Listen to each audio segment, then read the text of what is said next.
नमस्कार बच्चों, बीए द्वितीय वर्ष के विद्यार्थियों और एमए के विद्यार्थियों का स्वागत है। बच्चों, आज हम करने जा रहे हैं बिहारी सतसई की व्याख्या में 7वीं कड़ी। 6 वीडियो हमारे आ चुके हैं। बीकानेर विश्वविद्यालय के विद्यार्थियों की पाठ्य पुस्तक में जो बिहारी सतसई से दोहे लगाए गए हैं, उस पाठ्यक्रम के दोहों में आज हम करेंगे 35 नंबर दोहे से 40 नंबर दोहे तक, कुल 6 दोहे करते हैं आज हम व्याख्या। कवि बिहारी कहते हैं, नहीं पराग नहीं मधुर मधु, नहीं विकास इहि काल, अली कली ही सो बंध्यो, आगे कौन हवाल। बच्चों, जयपुर के राजा सवाई जो जयसिंह है, उनके यहाँ बिहारी अपनी वृत्ति लेने के लिए आया करते थे। तो ऐसे में एक बार जब वो आए तो पता चला कि वो नवोढ़ा रानी में इतने डूबे हुए हैं कि महल से बाहर ही नहीं निकलते, राजकाज की तरफ उनका ध्यान नहीं रहा। ऐसे में जब दरबारियों के द्वारा पता चला तो किसी की हिम्मत नहीं कि राजा को ये कह दे कि आप रानी की तरफ से ध्यान हटा के राजकाज में लग जाइए, देश की तरफ ध्यान दीजिए, जनता की तरफ दीजिए। बिहारी अति चतुराई से कवि ने, कहते हैं ना, जहां न पहुंचे रवि वहां पहुंचे कवि। तो बिहारी ने कहते हैं कि ये दोहा लिख कर दिया। ये अन्योक्ति अलंकार इसके अंदर प्रयुक्त हुआ है। अन्य उक्ति, बात तो कही जा रही है, दिखने में फूल की, भंवरे की और कली की, लेकिन इसमें अन्योक्ति वो घट किस पे रही है? राजा पे और नवोढ़ा रानी पे और प्रेम पे। उन्होंने दोहा लिख के दिया तो कहते हैं कि तब से महाराज को चेत हुआ और वो महल को छोड़कर फिर राजकाज की तरफ ध्यान देना शुरू कर दिया। तो कवि लिखते हैं कि नहीं पराग नहीं मधुर मधु, तो वो बात तो भंवरे के माध्यम से कह रहे हैं कि अरे भंवरे, यानी अरे राजा, नहीं पराग नहीं मधुर मधु, अभी तो इस पुष्प के अंदर ना ही पराग है, ना ही मिठास है मधुर मधु, नहीं विकास, ना ही इसका पूरा विकास हुआ है, नहीं विकास इही काल, अभी तो इसका पूरा विकास ही नहीं हुआ है। यानी जो रानी है, अभी उसकी जो उम्र है वो बहुत यौवन तक नहीं पहुंची है। ऐसी स्थिति में अली कली ही सो बंध्यो, यदि भंवरा कली से ही बंध जाएगा तो आगे कौन हवाल। तो उसका जब वो कली फूल बनकर खिलेगी तब भंवरे का क्या हाल होगा।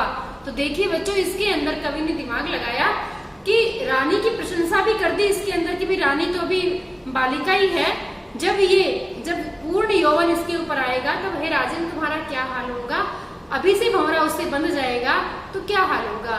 तो कहने का भाव था कि नहीं पराग नहीं मधुर मधु, अभी इसके अंदर पूर्ण विकास का समय नहीं आया है, इसलिए भंवरे को अभी से इससे नहीं बंधना चाहिए। अन्योक्ति अलंकार है, दोहा छंद है, ब्रज भाषा का प्रयोग है और अंत्यानुप्रास अलंकार सब में उपस्थित है। इसके अंदर संयोग श्रृंगार का हम उदाहरण ले सकते हैं। बच्चों, दूसरा जो हमारा दोहा नवोत्तरीय सोरठा है, 2-4 सोरठे भी रचे गए हैं कवि के द्वारा। सोरठा वहां होता है जहाँ पे तुकबंदी नहीं होती है, अंत में गुरु और जगत, कोई तुकबंदी नहीं है और इसको उल्टा करने पर तुक मिल जाती है। जैसे मुख शशि केसर आड़ गुरु, मंगल बिंदु सुरंग, रसमय की लोचन जगत, इत नारी नहीं संग। ये देखो, सुरंग और अंग संग, यहाँ पे तुक मिल रही है और दोहे को उल्टा कर दो तो सोरठा बन जाता है। तो बच्चों, कवि ये कह रहे हैं संयोग श्रृंगार के अंदर नायिका के चेहरे पर जो बिंदी लगी हुई है और नायिका के चेहरे के सौंदर्य को वर्णित करते हुए कहते हैं, मंगल बिंदु सुरंग, जैसे मंगल ग्रह की तरह तो सुंदर रंग वाली मुख पर बिंदी है। दो अर्थ साथ साथ चलते हैं इसमें। मुख शशि केसर आड़ गुरु, और मुख रूपी चंद्रमा या रूपक अलंकार है। मुख कैसा है? चंद्रमा रूपी मुख पर मंगल रूपी बिंदिया और केसर आड़ गुरु, और जो आड़ा तिलक लगा रखा है बिंदी के नीचे बच्चों, जो चंदन से तिलक लगता था, तो आड़ा जो तिलक लगाया हुआ है केसर का, वो गुरु की तरह दिखाई दे रहा है, गुरु बृहस्पति की तरह। तो यहाँ मंगल ग्रह आ गया, चंद्रमा आ गया और यहाँ गुरु बृहस्पति आ गया। एक नारी लही संग, यहाँ नारी के 2 अर्थ है, नारी माने स्त्री और दूसरा नारी यानी एक राशि, राशि और स्त्री 2 अर्थ यहाँ पर निकलते हैं। तो कवि पहले अर्थ में ये कहते हैं कि एक ही नारी ने इन सब तीनों चीजों को धारण करके रसमय किए लोचन जगत, नायक की जो आंखें हैं वो रस से युक्त कर दी, यानी प्रेम रस भर दिया नायक की आंखों में। ये सब चीजें, यानी नायिका जिसका चंद्रमा के समान मुख है, और आड़ा केसरिया तिलक लगा रखा है गुरु के समान, और मंगल ग्रह की तरह लाल बिंदी लगा रखी है। एक ही स्त्री ने इन तीनों चीजों को धारण करके नायक के नेत्रों को प्रेम से परिपूर्ण कर दिया है, उसके हृदय में प्रेम जगा दिया है। दूसरा अर्थ ज्योतिष के अर्थ में निकलता है। उसमें क्या होता है बच्चों, एक ही राशि में जब चंद्रमा, गुरु और मंगल जब तीनों एक ही राशि में आते हैं तो भयंकर वर्षा का योग बनता है। रसमय की ये लोचन जगत सांसारिक व्यक्तियों के देखने में पूरा संसार पानी से युक्त हो जाता है, वर्षा से युक्त हो जाता है, जब एक ही राशि इन तीनों चीजों को साथ ले लेती है। मंगल ग्रह को, गुरु ग्रह को और चंद्रमा को, तीनों जब एक ही राशि में स्थित होते हैं तो पूरा संसार रसमय की ये लोचन जगत, तो पूरे संसार के अंदर यहाँ रस के दो अर्थ हो गए, एक तो प्रेम हो गया और एक जल से इसका अर्थ हो गया। इसमें संयोग श्रृंगार रस का प्रयोग किया गया है, ब्रजभाषा है और दोहा छंद है। तीसरा दोहा है, दीर्घ सांस न लई दुख, सुख साई नहीं भूल, दई दई क्यों करत है, दई दई सो कबूल। तो बच्चों ये दई दई में पुनरुक्ति प्रकाश भी है, और ये इस दई दई का अर्थ है हा देव, हे भगवान ये क्या किया, हे भगवान ये क्या किया, या तो ये अर्थ है। और यहाँ दई दई जो दिया गया है, जो दिया गया है, इसलिए यहाँ पर बच्चों यमक अलंकार का प्रयोग यहाँ पर हम देख सकते हैं। कवि कहते हैं दीर्घ सांस, लंबे लंबे सांस मत ले दुख में। जब व्यक्ति कोई दुखी होता है तो बड़ी लंबी सांसें भरता है, ओह क्या बताएं क्या हुआ, मतलब लंबी सांसें लेकर अपने दुख को इजहार करता है, जाहिर करता है। तो कवि कहते हैं दीर्घ सांस न लई दुख, दुख के अंदर तो लंबी सांसें मत ले, और सुख साई नहीं भूली, और सुख के अंदर तो भगवान को भूल जाता है, सुख में भी भगवान का स्मरण कर, सुख में भगवान को मत भूल। दई दई क्यों करता है, दुख के अंदर हे भगवान क्या लगा रखा है, हर दोष भगवान के ऊपर क्यों, दई दई सो कबूली, जो जो वो देता है उसको तो कबूल कर, उसको स्वीकार कर। तो इसके अंदर भक्ति का भाव भी है बच्चों, और नीति का भाव भी है, और इसमें भाव साम्यता है। दुख में सुमिरन सब करे, सुख में करे न कोई, जो सुख में सुमिरन करे दुख काहे को होय। लगता है बिहारी ने भी ये दोहा पढ़ रखा था, इसलिए इस दोहे के अंदर हम देखते हैं कि वो बताते हैं कि दुख में तुम परेशान मत हो और सुख में भगवान को मत भूल, सम रहे, समदृष्टा जो गीता में कहा। 38वां दोहा है बच्चों, जो संयोग श्रृंगार रस को लेकर है। पत्रा ही तिथि पाइये, कितनी बड़ी बात कही है कि नायिका जो है वो इतनी सुंदर है, चंद्रमा के समान मुख जो है दीप्यमान है, तो चारों तरफ रोशनी ही रहती है, यानी बिजली के कनेक्शन की भी जरूरत नहीं है। कवि कहते हैं पत्रा, पत्रा मानी पंचांग, 5 अंगों वाला यानी कैलेंडर। पत्रा ही तिथि पाइये, वाह घर के चहु पास, उस नायिका के घर के चारों तरफ रहने वाले जो लोग हैं उनको पंचांग में रोज तिथि देखनी पड़ती है कि तिथि कौन सी हो गई। कारण चंद्रमा को देखकर भी आप तिथि का पता लगा सकते हैं, लेकिन आपको तो वहां पंचांग में देखनी पड़ेगी, कारण कि नित्य प्रति पुण्य ही रहे, हमेशा वहां पूर्णवासी ही बनी रहती है।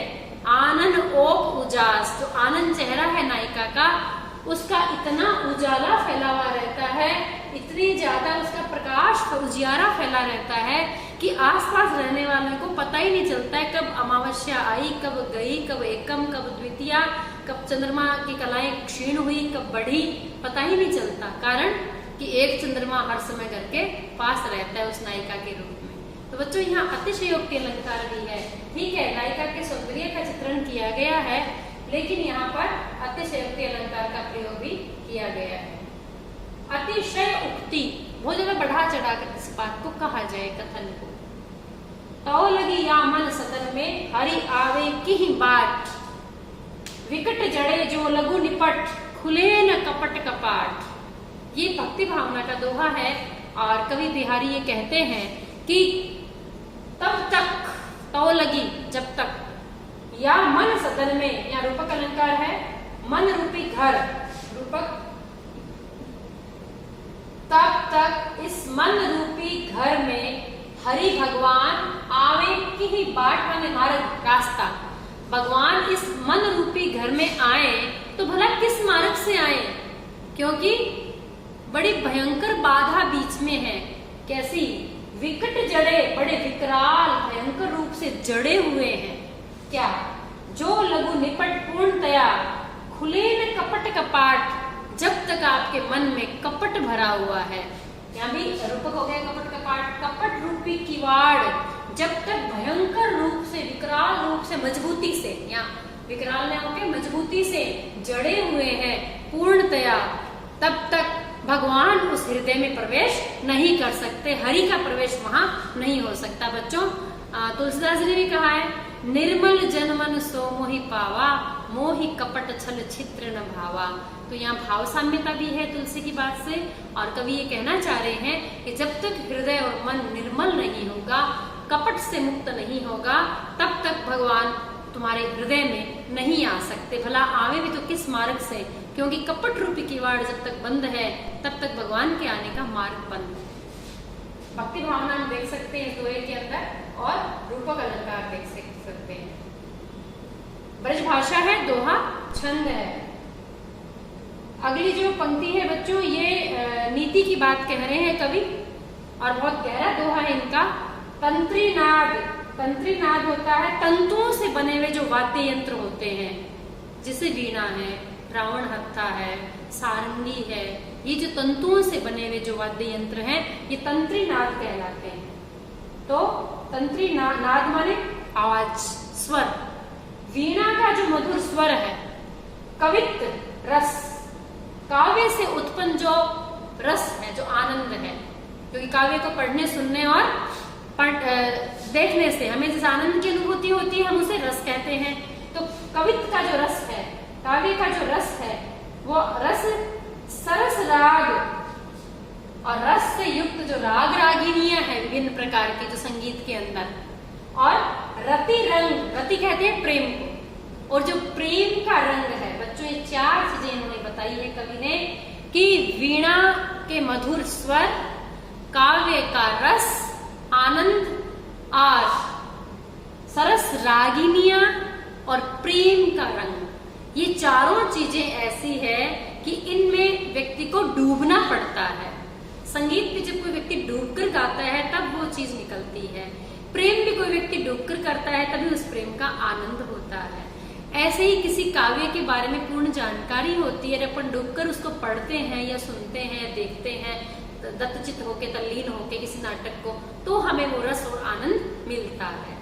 ऐसे ही वीणा का जो नाद है, वीणा वादन जो है, उसको भी जब हम डूबकर गाते हैं या बजाते हैं या सुनते हैं, तो उसका पूर्ण आनंद व्यक्ति को मिलता है और वो उस आनंद में डूब जाता है।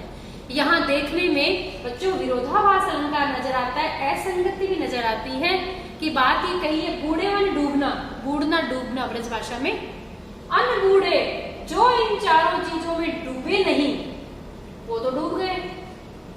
विरोधाभास हो गया ना, जो नहीं डूबा वो तो डूब गया, और जो तैर रहा है, अनबूढ़े बूढ़े करे जे डूबे सब अंग, और जो अच्छे से समस्त अंगों के साथ इसमें डूब गया पूर्णतया, वो तर गया, उसका उद्धार हो गया। अर्थात जो डूबा वो तो नहीं डूबा, और जो नहीं डूबा वो डूब गया। तो दिखने में विरोधाभास है बच्चों, लेकिन विरोध का आभास मात्र है, वास्तव में यहाँ विरोधाभास है नहीं, असंगति नजर आती है। लेकिन कवि कहना क्या चाह रहे हैं कि प्रेम में यदि कोई व्यक्ति पूर्णतया डूब गया, जैसे घनानंद है, मीराबाई कृष्ण के प्रेम में पूर्णतया डूब गई, सूरदास कृष्ण के प्रेम में डूब गए, तो पूर्णतया जो डूब गया उसका तो उद्धार हो गया, और जो नहीं डूबा, ऊपर ऊपर से तैरता रहा, वो डूब गया, अर्थात उसका उद्धार नहीं हुआ। ऐसे ही वीणा का जो नाद है, डूबकर कोई व्यक्ति सुनता है तो उसको पूर्ण आनंद मिलता है, नहीं तो उसको आनंद नहीं मिलता है। तो कवि यही कहना चाहते हैं कि वीणा का वादन, काव्य का आनंद, प्रेम का रस और सरस रागिनियों का रस, इनमें जो पूर्णतः सर्वांग व्यक्ति जो डूब गया, वो तो उसका आनंद प्राप्त कर लिया उसने तो, और जो नहीं डूबा वो पूर्णतः इसमें डूब गया, अर्थात उसको ये आनंद प्राप्त नहीं हुआ। तो यहाँ दोहा छंद है और नीति की बात कही है कि चारों चीजें जो है अनुभूति से मय है, इनमें डूबने की आवश्यकता है। और ब्रज भाषा का प्रयोग किया है। इसके अंदर दोहा छंद है और तुकांत है, इसलिए यहाँ क्या आएगा, अंत्यानुप्रास अलंकार है, विरोधाभास अलंकार है। बच्चों 4 चीजें व्याख्या में बतानी होती है, भाव, भाषा, छंद और अलंकार। ये भक्ति का भाव है, प्रेम का भाव है, और भाषा ब्रज है, छंद दोहा है और अलंकार, ये 4 चीजें। तो आज हमारा यहाँ पर समाप्त होता है। आपको कमेंट बॉक्स में यदि कुछ पूछना हो, कोई आपकी क्वेरी हो तो आप पूछ सकते हैं। धन्यवाद।